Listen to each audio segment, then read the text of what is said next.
Obviously you had to make some shuffling with your blue line pair. What made you go with Brodin on the left as opposed to somebody else? Well, I mean, obviously we like Suits and Bros together, but until we get Marco back here, Pross has been doing a good job on the left side, but it didn't make a whole lot of sense to have 4 righties playing together and 2 lefties playing together.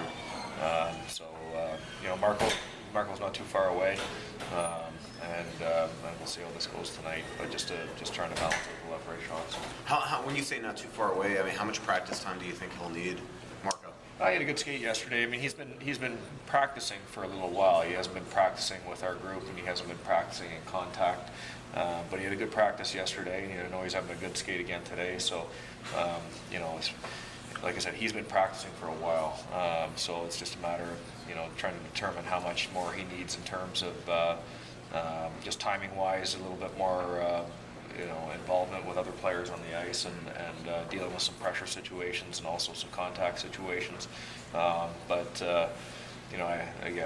don't know that Washington's a possibility, but I also know that it's not ruled out. Could Carter return on Thursday, or would he need more time? Yeah, kind of what I said yesterday is what I would say is that once we get back from this game, once we get back to Minnesota, have that practice tomorrow, I would deem both those guys day to day.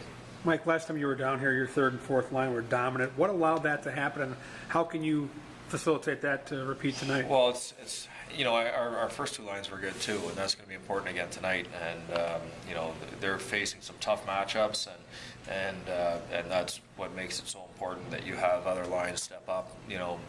Not only being effective in their in their normal checking role and being good defensively, but we have to find a way to create some offense against a really tough team to play against. So, whether it's a third or a fourth line stepping up, getting a big goal for you, whether it's your power play coming through and getting a big goal for you, you need to find a way to create against a team that, number one, they don't give up much, and number two, they've got obviously one of the top goalies in the league.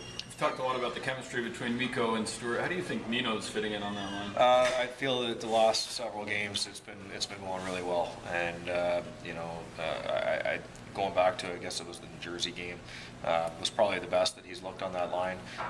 But he's certainly looking more comfortable, and I think that part of that is, it's normal that the more you play with a group of guys, the more you pick up off their tendencies. But that line's playing to their strengths right now. That's a big, heavy, strong line. You look at the goal that they scored last game against St. Louis, and there's no doubt that we're going to need more of that, the way that they go to the net, the way that they control the puck in the offensive zone. Granlund, last 9 games has won 30% of his draws, I think it is. How big of an issue is this, especially for that getting some offense? Well, we watched some clips this morning just on how important that is, and so we have to make sure that we're bearing down in those face-off circles. And I do think many times it's also a function of the help that we're receiving or not receiving from our wingers and our defensemen. More often than not, it's that centerman. His job is to make sure he doesn't lose it clean. Obviously, you'd like to win it clean, but quite often it's the winger or the defenseman that's helping to retrieve that puck for you, and so that's a huge part of it. Is it one reason why he can't really be on that number 1 unit? I mean, you're starting. Well, I would say that that's a factor. Right? I'm not saying that's number, but I mean, whenever you can start with the puck, it's a huge advantage. You lose the face-off in the power play, and the puck goes down the ice, and that's assuming that you have a good breakout coming back up the ice and a good entry coming into the zone. You've still burned probably 15 to 20 seconds, and so I think that winning that initial face-off on a power play is a huge key. I'm sure you fielded plenty of power play questions yesterday, but how much are you looking forward to seeing Dumba and that shot-first mentality? Yeah, I'm looking forward to seeing both groups, and I know we get caught up talking a lot about the first unit, second unit, but for the most part, both units will play the same amount, and so I'm anxious to see what the second group can do too. As far as I think Thomas creates a bit of a threat there, and whether it's Nino, whether it's Stewie, I think both those guys have the ability to be strong around the net and create some chaos there. But certainly part of the reasoning for getting Dumba with Mikko, with Suits, and that group is just the fact that he will shoot the puck and be a threat from over there. I think Palmer being in the middle of the ice, if they want to pay too much attention to Dumba, then that could open up things in the middle of the ice for a guy like Palmer. But I do think that we've been almost a little bit stuck on the one side too much, and I think that this kind of helps spread us out a little bit more. Yeah, how tough is it? You mentioned Nino, Stewie. Are you going to rotate, and how tough is it? Yeah, we're gonna have to try to figure that out because we want to keep both those guys involved.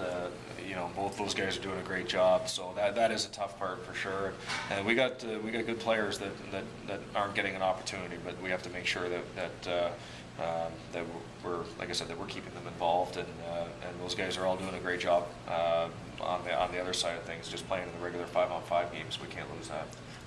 Way premature because I haven't really read exactly what the recommendation is going to be from the GMs, but the coach's challenge has been approved in terms of goals, no goals on goalie interference. What's your thought on that? Could have used it last game. Yeah, I know. Could have used it in Colorado too. Yeah, that's right. That's right. Yeah, because the Colorado one would have been that exact scenario. Yeah. Right? I mean, it's good. It's good. It's going to be interesting. Obviously in football, I think that probably as a head coach, you rely on what other people are seeing a lot, and then just the technology of how quickly you can get a replay before something happens, and we don't always have access to that kind of stuff. So it'll be interesting to see just where we can go with that, because human eye is one thing, but if you can have a little bit more at your disposal as far as helping you make the right decision, because obviously if you're going to challenge it, you want to make sure you're getting it right. But I'm all for it. I think it's good. I think it's good for the game, and what you definitely want is the outcome to be true. You want if a call's made, you want it to be the right one, and I know that the refs want that. I know that the league wants that as well. So I think it's a good thing. How about 3-on-3? Yeah, 3-on-3 is going to be interesting.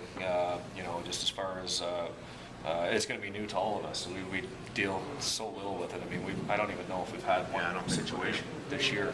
But I think it's going to be exciting for the fans personally. I think it's great. I mean, you get that kind of skill on the ice. You get that kind of openness to the game.